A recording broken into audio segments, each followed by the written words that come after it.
Le gouvernement, le président, protège les banques aujourd'hui en France? Ah ben clairement, écoutez, la loi de séparation sur les banques, c'est une blague. C'est une blague.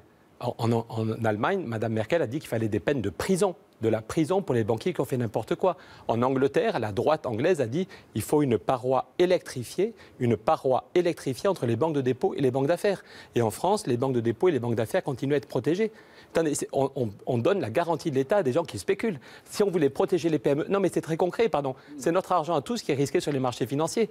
La bulle immobilière est en train de péter en Chine. Demain, il y a une banque qui va dire qu'elle a perdu 30 milliards. Avec nos impôts, on va aider la banque. Tandis que ce qu'avait fait Roosevelt quand il est arrivé au pouvoir, il avait séparé les banques de dépôt et les banques d'affaires. Vous et moi, quand on était petits, il y avait d'un côté BNP et de l'autre côté Paribas.